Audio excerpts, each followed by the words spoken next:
Today is January 22nd, 2018. We're in Winterhaven to interview Barbara Fultz. Barbara, I understand that you were born in Illinois, but moved to Florida when you were in the 8th grade. Yes. Can you tell us about your beginnings in music and why you chose the instruments you chose? That's kind of interesting. I began up in Illinois, and up in Illinois, they started you in 5th grade, and you had semi-private lessons, and they came around and they demonstrated all the instruments and stuff to the kids, and I wanted to play flute or clarinet. I thought they were cool, and I went home and told my parents that we had a clarinet, so that was kind of decided for me.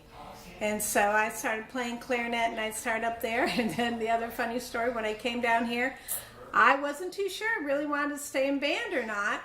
But those were the electives. There weren't a lot of other electives I liked, so I picked band as my elective when we moved down here. Okay, I understand you also play piano. When did that start? My family's fairly musical, except for my mother. My father was very musical and played his whole life.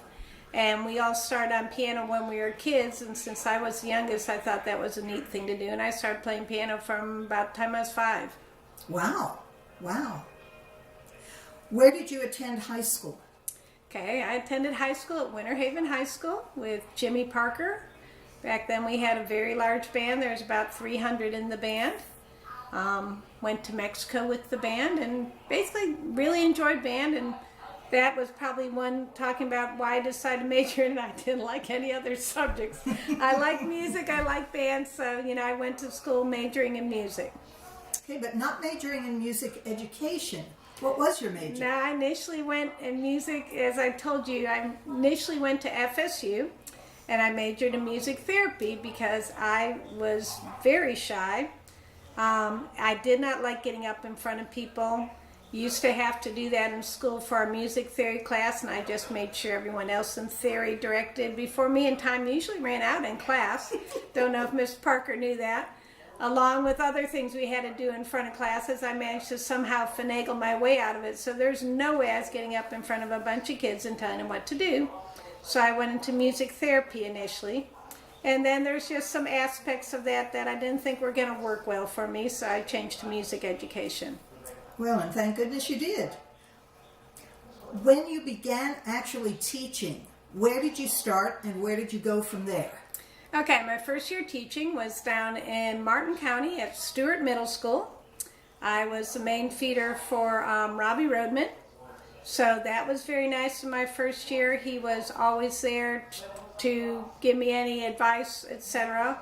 Plus, of course, at that point in time, I also had connected with my future husband, Dave, and so he was always there to give me any kind of advice. But Robbie was in town, and he knew the town, and at that time, I'm leave him nameless, there's another gentleman at a middle school there who was always very, forthcoming with advice as to things to do, and, sit down and talk, and, gave me lots of suggestions, or just someone to talk to. Plus, I have to say the school wasn't too bad to work in. All the teachers were very helpful. I was a young kid on the block, and so they kind of took me under their wings and were all very helpful to me my first year. From there, I got married, so I moved up to Polk County and taught at Haines City. At that time, it was Haines City Middle, and it was a 6th and 7th grade center. And then added an 8th grade later on, and it became 6th, 7th, and 8th grade. And I was there for 7 years. And then by that time, Dave had come to Winterhaven High School, and a job opened in Winterhaven. I went to what was then called Jewett Junior High, and it was the 7th grade center in town. It used to be the black high school before integration, and so they wanted, figure out how to get all the kids to get everything equal. And so every 7th grader that attended public school in Winterhaven, that's where they came. So they were just there for 1 year, which, as I was telling you, makes it rather interesting because the majority of what I taught was beginning band. I had another class, another school that was right next door that was a 6th grade center. And so I went over there one period a day and taught 6th graders. So I had one group of kids that played 1 year. And then we started a summer band program, which is still going on to this day, where kids would come and learn an instrument. Those kids, after 2 weeks of playing or 3 weeks of playing, would be in my advanced band. And so that was combined with kids that played 1 year and kids that started in summer. And that was the group, after a while, I started taking to what we now call MPA. But everyone else was in beginning band, and then they'd all split and go to the other 2 schools in town, which were 8th and 9th grade. And then after a while, we made everything middle school, and we moved 9th grade into the high school. And at that time, I became a magnet school. And the beginning of that magnet school was a great school. It was a great school. We got the best of the best kids, and we had a great faculty, and those were some really good years, and had some really good bands. And I was there for 25 years. Mm-hmm. So you mentioned that you taught all beginners. Was that difficult to do, to stay excited about Go Tell Aunt Rhody? Well, you know, it gets in a routine. I know that. I know some of the beginning books really well. You know, there's several other books that came out before Standard of Excellence that I used. And I don't know, as anyone who's taught middle school, it's always different. There's always a different group of kids. There's always something going on. Since you're only a school for 1 year, there was no pressure, expectations what you're going to do at MPA or at solo and ensemble, because it was new to everyone. And one of my husband's favorite stories is, you know, it was not a big deal where everyone goes, oh, we got to go to MPA and do this and that. It was just, we're going here, we're doing this. And I never talked about ratings because that's not the important thing. And we go and we finished, and the kids were in sight reading one time. Well, what do we do now? Are we going to go to McDonald's now? That's all they cared about. And, you know, they didn't know. They just, okay, we played another concert. Okay, let's go on. You know, so it was different. It was kind of exciting, though, finally, when I had an extra year, and finally I can remember the first year I played a grade 3. It's like, wow, I finally get to play some tougher literature. Yeah. Well, when you finally switched to a junior high format, right, and had so many different class preps, how was that dynamic different? Well, see, and that's another thing that's changed over time. And, you know, in different schools, you listen to people in schools, and some are just like dream jobs, and others, it's like these people are just trying to dig out of their hole every day. And there was a time at my school, because of the way it was set up with magnets, we had back-to-back planning. I mean, I had like a 2-hour block at one point where I could plan, and it wasn't, you know, and it wasn't that strenuous. By the time I retired, as I was telling you, I basically had 6 different class preps with like a 40-minute, you know, planning, and then that would be taken for anything from conferences to this to that. And so, you know, my day was usually a 10-hour day. I mean, I'd be the first one there in the morning, you know, often before the sun was up, and leaving at, you know, 5 o'clock, and school got out at 3. And, you know, it just was getting very exhausting. And then I had the advantage, as I said, it was nice enough that once my husband retired, he came in and he got a jazz band going, and then he volunteered to come and teach it. So that would free me up a planning period so I could get other things done. And I was fortunate enough near the end, I had some really good parents that would come up and do what I'd say is grunt work. You know, they're copying music for you, or they're entering names into a computer, or doing something like that, you know. So I tried to alleviate some of that, but still, because I did a lot of things, I would be spending hours and hours. Mm-hmm. It's exhausting. Yes, yes. Did you find that your teaching changed when you became an adjudicator? That's an interesting question. I think when you do become an adjudicator, you start, I wouldn't say upping your game, but you become more aware. You know, you're listening to if you're just doing solos and ensembles, you're listening to all these solos and ensembles and things you need to listen to. So when I'm working with kids, it's like, no, I know there's all these things you're not doing, and that's just not acceptable. So you do that, and then the same thing with concert band. You know what you're listening to, you know what to expect. So, you know, there's all sorts of things you're probably more aware of sometimes when you're not. And we all should record our bands, and we don't. But, you know, you start doing things like that, and you bring in other people, but you just become more aware of it. And I can remember I'll go and work people's bands, and something that always bugs me often is the percussion when I'm watching, just doing the things they're doing there. And it's like, why?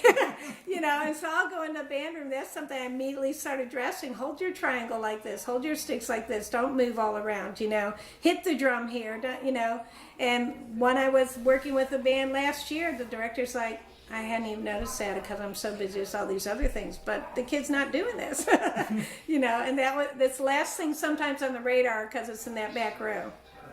Mm-hmm. Yes. This is the heart of the interview now. We need to know what words of wisdom, what bits of advice, what bear traps you would advise new teachers avoid.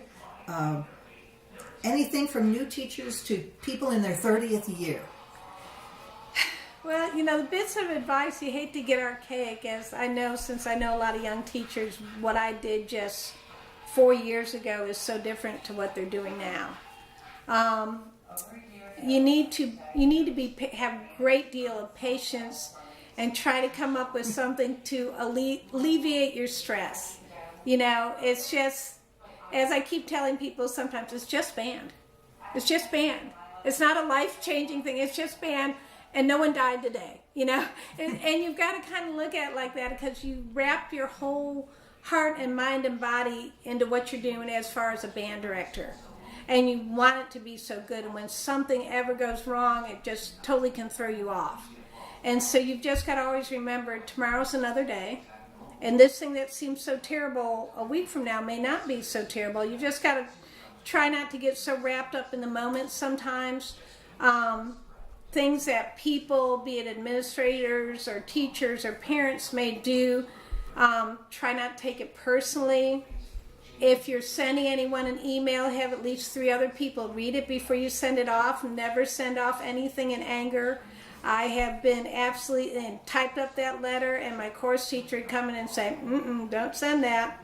Because you put it in writing now, and that could create a whole nother mess for you. It's one thing to go talk and share your concerns. When you put it in writing, then you've just left for someone to say, you said this and this, and So wait a minute before you do things like that. Let the anger, resolve.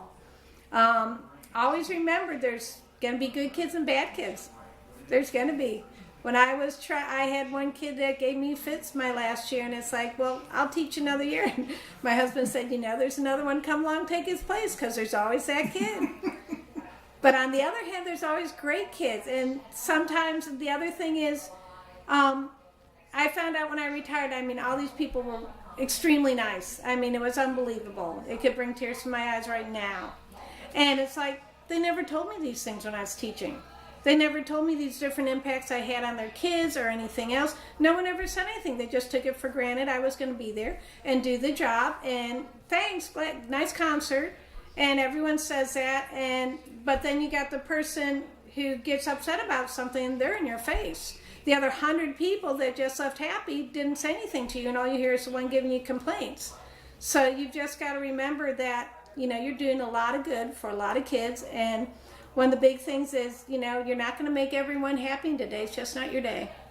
For that person who wants to be happy. You can't make everybody happy all the time. So all you can do is the best job you possibly can do. And if you're not sure if that's a real good job, then you bring in other people to, help reaffirm it.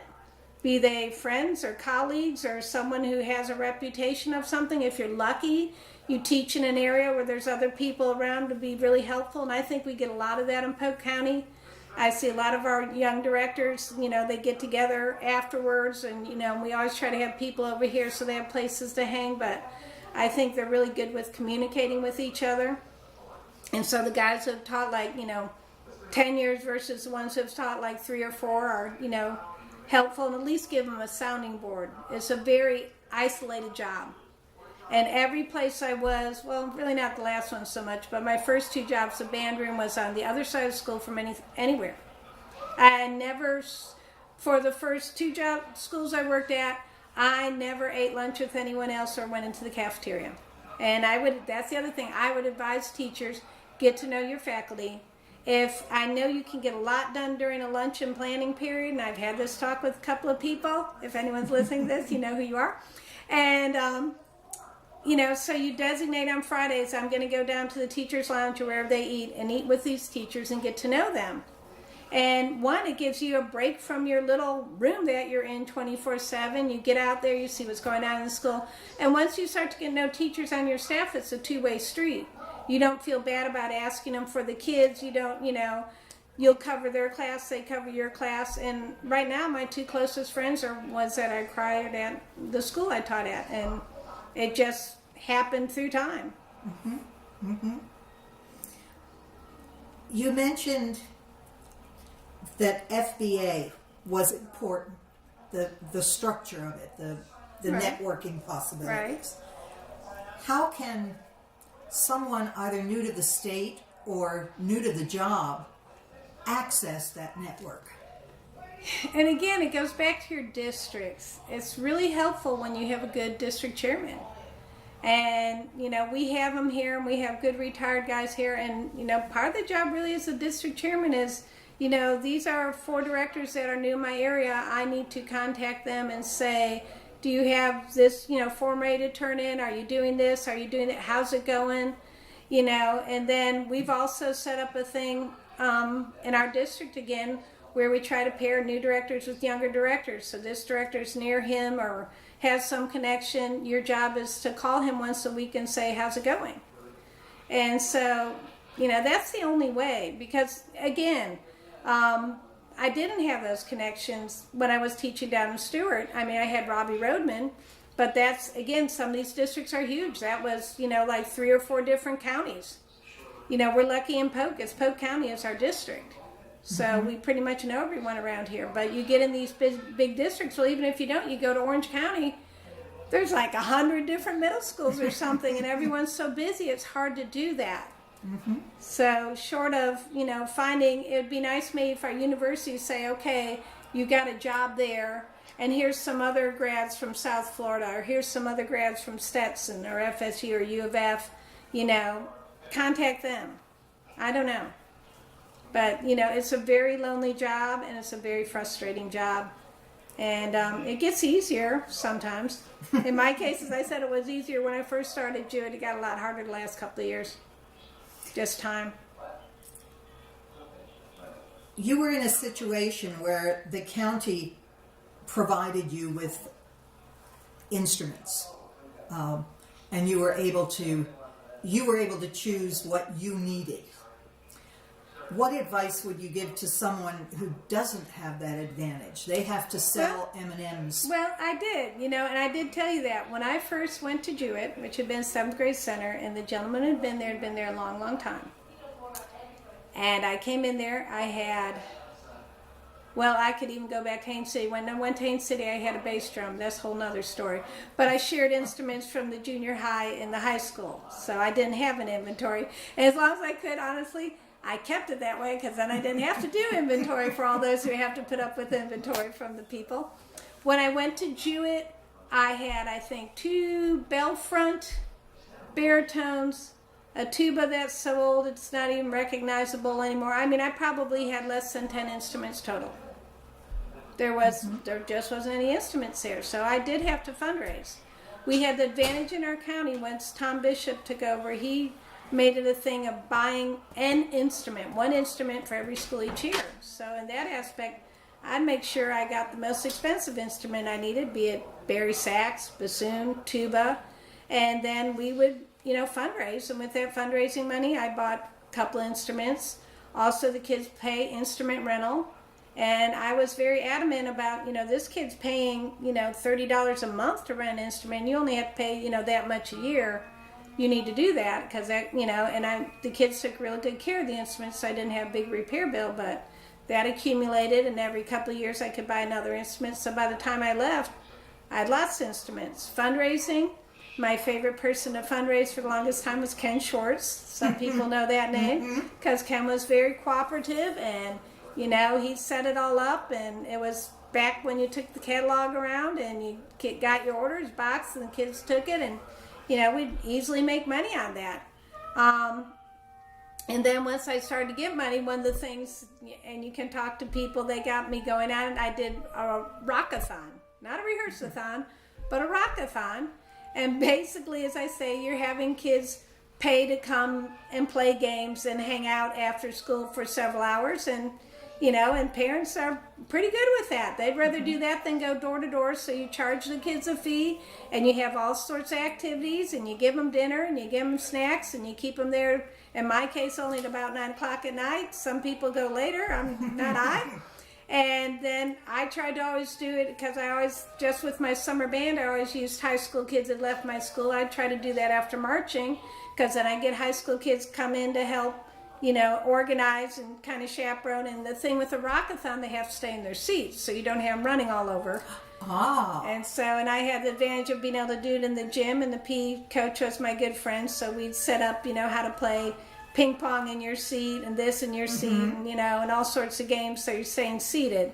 Now, people don't have rocking chairs so much anymore, so after a while it was just kind of becoming a sit-a-thon, but at one point everyone had to bring a rocking chair, and you stayed in the chair. You did puzzles, you played video games, whatever. Very clever. Yeah. Very, very clever. And it raised several $1,000s. Yeah. Well, I'm curious as to what you feel the strength of your personal character is that spread to your band. I know they were always very organized. Sometimes. No, I'm fairly organized. I don't know. I guess my personal character, I'm not, the kids knew it was important. They knew it was important. I wasn't there going through the motions. I was at school pretty much 180 days a week, short of being really, really sick and, some tragedy coming. I was always at school. I was always at school early. The band room was a place for the kids to be. There's basic, small rules in the morning. I could have had a whole full band room before school of kids. They were welcome to come and hang there as long as they didn't do X, Y, Z. If they did that, you're out of here, and I don't want to see your face. And so, I really don't know. I'm not a big person. I'm not as strict and structured as both my husband and my daughter. My band rehearsals were a little bit more laid back, but at the same time, there was, that line, there's things you didn't do, and that's set up from day one in beginning band. And then, as I've said, it's like that catch-22. Once you have success and the band's good, kids want to be a part of something good. And it was also out and a lot in the community, and I made a point of going to elementary schools and going to the Rotary Club and going to things, so it was seen a lot. And they sounded good, and the kids knew it sounded good, and they saw it from elementary. And so, older siblings, I had kids who were in band because their older siblings had been in the band, and they wanted to be like their older siblings, and, and so I don't know anything in particular I did, except I would say I was pretty consistent. And, it wasn't like one day I'm screaming at kids and the next day, anything goes,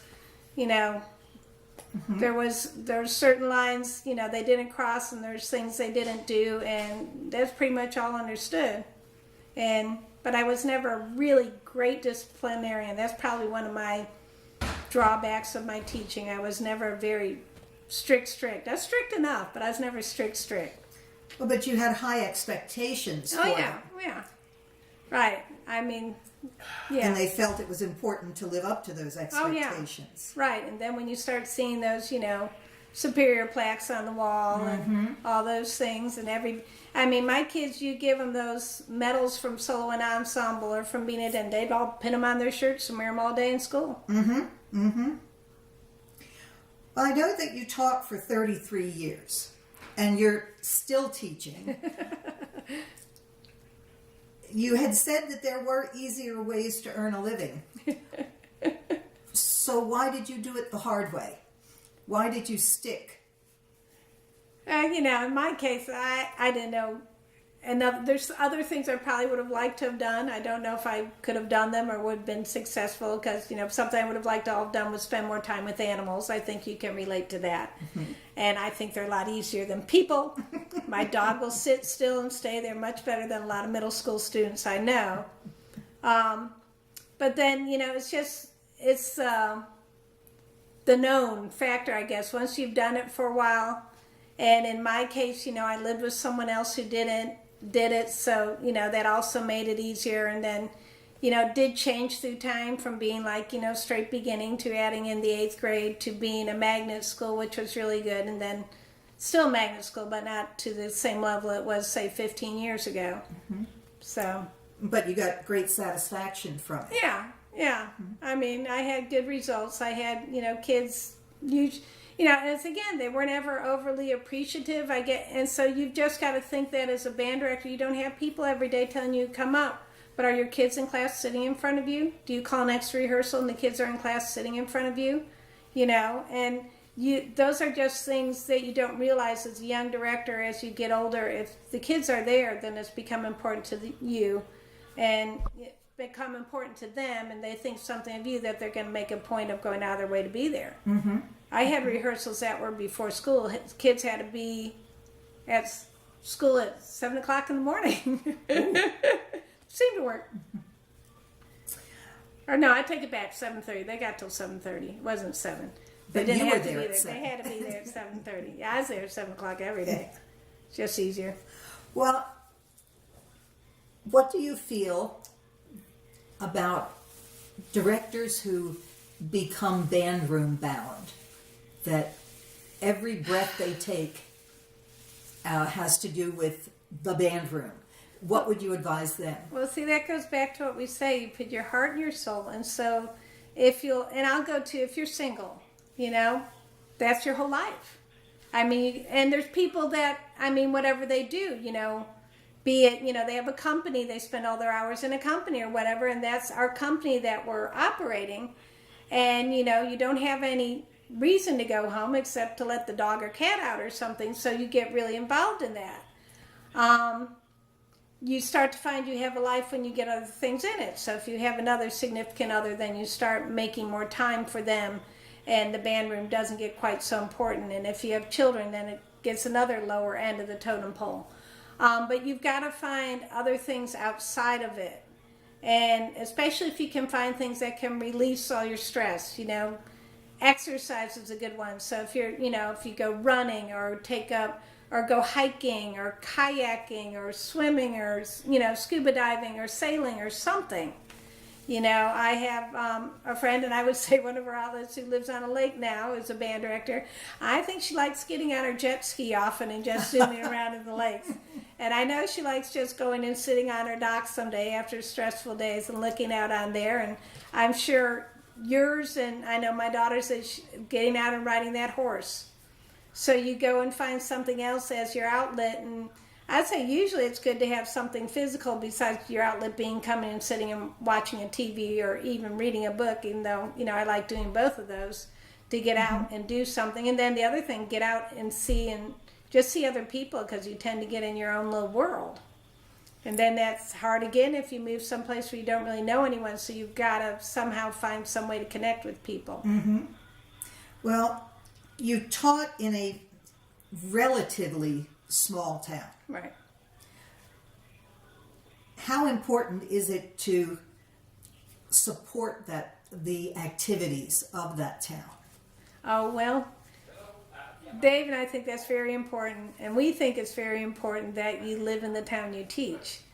Though I realize you get in these smaller towns and it's hard for these young guys, because we were talking about that most of them do not live in the towns they teach anymore. They live in a slightly bigger town because that has more access to things that they're interested in, etc. But since it just turned out that way with my David being the high school band director, we always lived in the town he taught because it's just a shorter drive. We're just lazy. We don't want to spend hours on the road.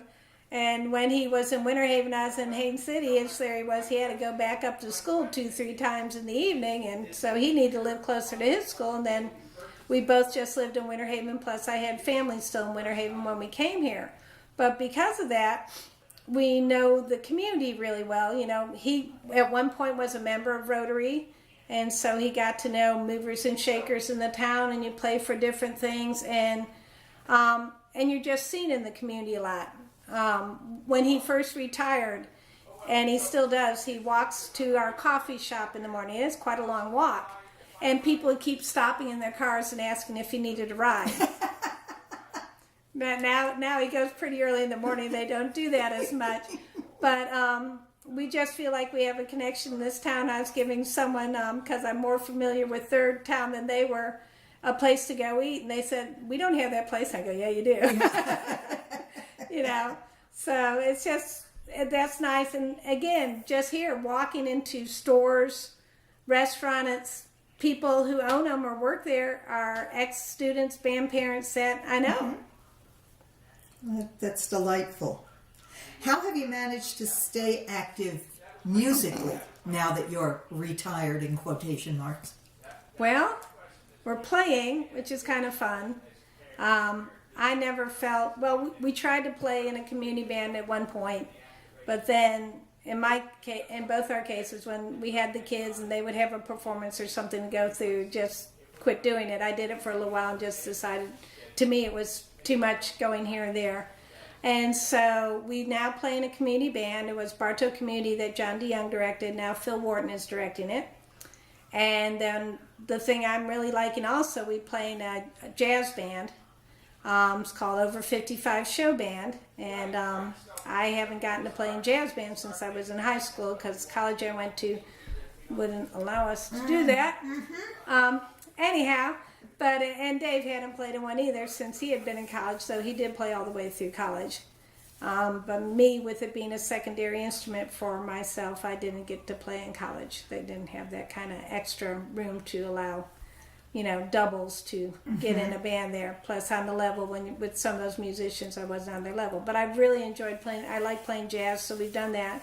And then in our retirement, we are currently, this year, on a regular basis in 4 different band rooms every week at the service of the band directors, whatever they want us to do, be it, work with a kid who just came in who's not up to par, this time of year, pull kids for solos and ensembles, pull sectionals for the MPA, listen to the full band, work on a kid for an all-county or all-state edition, whatever. So there's 4 different band rooms we go into, and picking up a couple more in the next few weeks before all the solo and ensemble and MPAs come up. That will keep us busy. But so I'm still waiting to experience that retirement. I have at least one day free a week for sure, but other days often get caught up with other things to do. Well, we've about come to the end of our time. Do you have a little story you'd like to tell us about an experience you had, or? Well, there's all sorts of ones. There was the one where the kid put a fish in a kid's mouthpiece. And, there's some things like that, And I could think of some other things. But, one of my best memories, in many ways, that I was very privileged to have both my children be in my band. And they were both very, very good players. Both made all-state in middle school and high school. And so, of course, when you have a good horn player, what do you do but play hymn song? And my daughter Heather just nailed the solo, and hymn song was beautiful. Brought tears to your eyes. It's probably the most emotional I've been on stage. I mean, here, standing on your arms, just gorgeous. And Lewis Jones was out in the audience as one of the judges. And he had to get a hold of me after the concert and after the MPA and tell me how wonderful that horn solo was. He goes, I hear middle school bands play that, and I just want to cringe and turn off my tape recorder because I just know that horn's going to come in and bust the first few notes. And he goes, and it just rang, through the auditorium and was beautiful.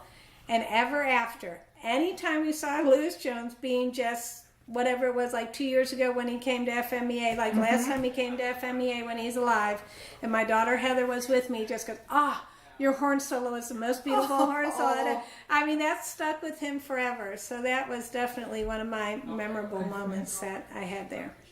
And then, of course, I've had the privilege of teaching kids of kids that I taught, even in middle school. Sometimes I didn't realize it because their parents didn't identify themselves. Other times, I also had kids of parents that I went to high school with.